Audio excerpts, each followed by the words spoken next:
Appreciate it. I have 341 from hello. Hi Martin, I'm currently Diamond 4, but my MMR matches me with people in Plat 1 and 2. How can I get my MMR back to Diamond 4 levels? I heard that I need a big win streak, but I feel like that is impossible, especially with ADC and his suggestions. Well, you need to win a lot of games to fix your MMR.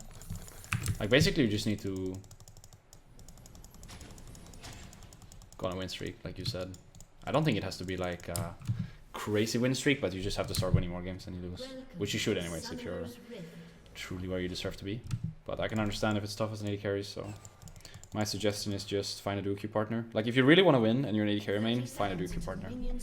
Because playing bot lane when you're not duo queue is like tying your shoes together. Or like tying your right shoe together with your left shoe, and your left shoe together with your right shoe, and then trying to walk. It is not possible.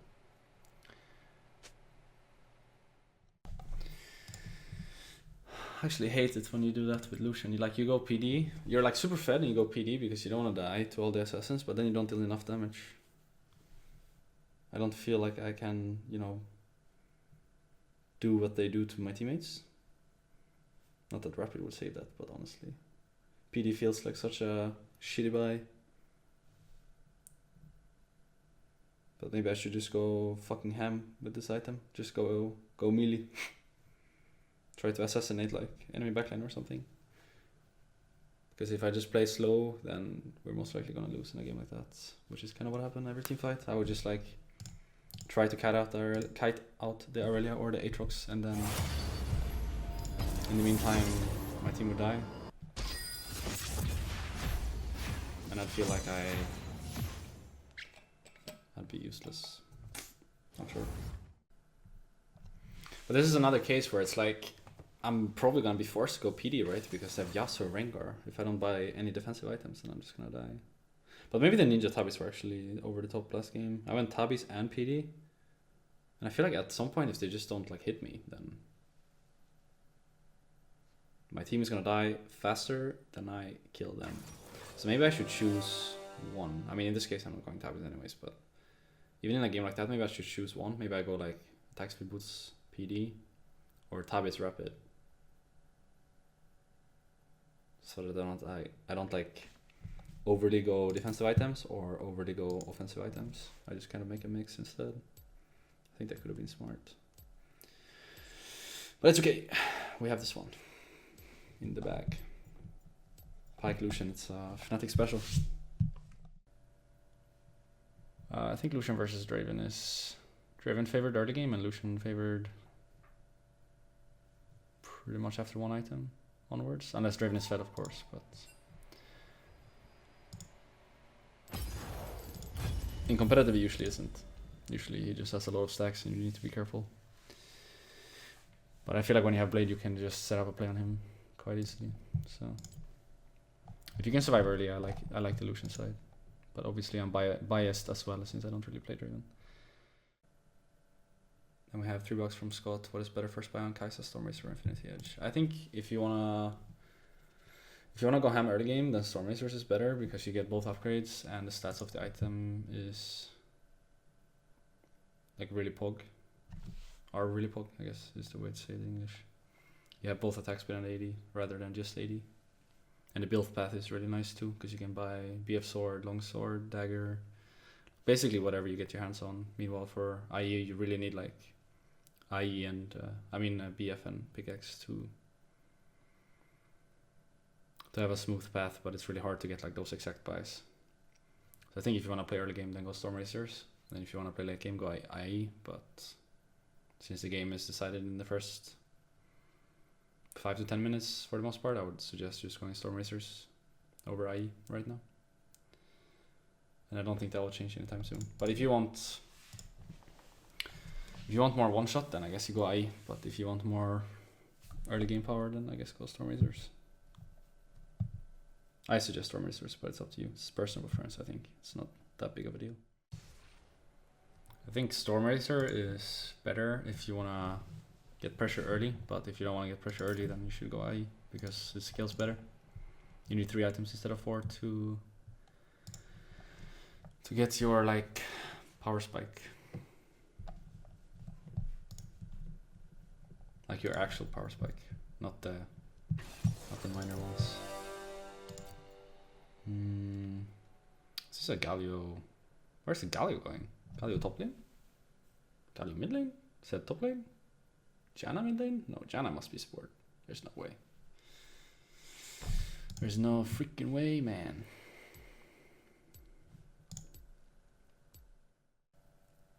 And I have $3 from Goldline. Hey Rekkles, congrats on coming back so hard to split. Question, how do you think Twitch is in the meta? I think he's fine, but you can't really play him against a lot of the meta champions, so it's more of a situational pick, I would say.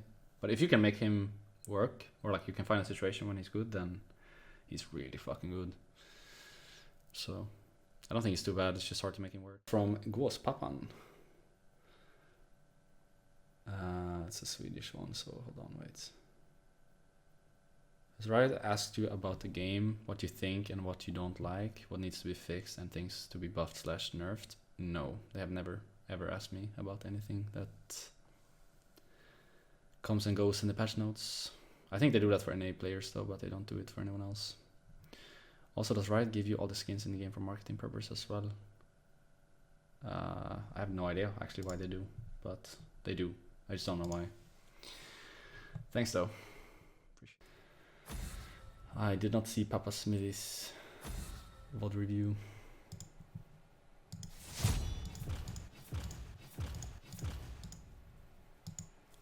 I can check it tomorrow,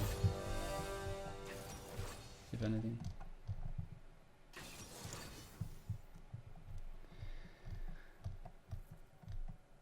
But honestly, I already know my mistakes, but maybe it doesn't hurt to get a second opinion. It's just an outside second opinion is very different from an inside second opinion. Like, we've already gone over the game as a team, so it feels kind of weird to like listen to someone who doesn't know how the team operates, right? Or like how the comms were, rather than just ask my coaching staff or the players around me.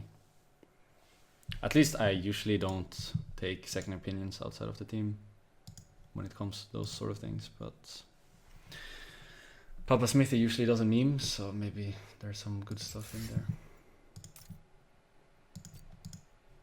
But 90% of the casters meme, so wouldn't be surprised if he has his fair share as well. That's a shame though. I would want him to criticize me. I mean, if I were to watch his VOD review, I hope he says something, you know. If he's just being nice all the time, then there's no point. I want him to say, "You're fucking poop," here when I int. And I inted at least 2 times that game. So if he doesn't call me out for it, I'll be disappointed. What I mean more is I don't want to like spend time watching that VOD review and then have just a bunch of memes flying around. I would rather just hear what he actually thinks about how we're playing, how they're playing, the quality of the game in general. So if it is a serious VOD review, I'll probably watch it anyways, but it's a shame if he doesn't like call people out for their mistakes, and I know at least I had to do that game. So hopefully at least he mentions it. I have $10 from Roxy. Hello Rekkles, how are you today? Congrats on securing 3rd place. I'm really proud of you guys. Thank you. Appreciate it. Pretty good. Just started Scrims today, so it's back to reality, which is fine. It was kind of boring anyways. I don't really have much going in Burden other than League of Legends, so when we're free, it's like it's pretty boring anyways, you know. I feel like solo queue kind of loses its touch after a couple of games. So when I have like 2 complete days to not do anything, it's hard to find. I don't know. It's hard to find like stuff to do, but luckily I have friends and Pummel Party, so it went okay.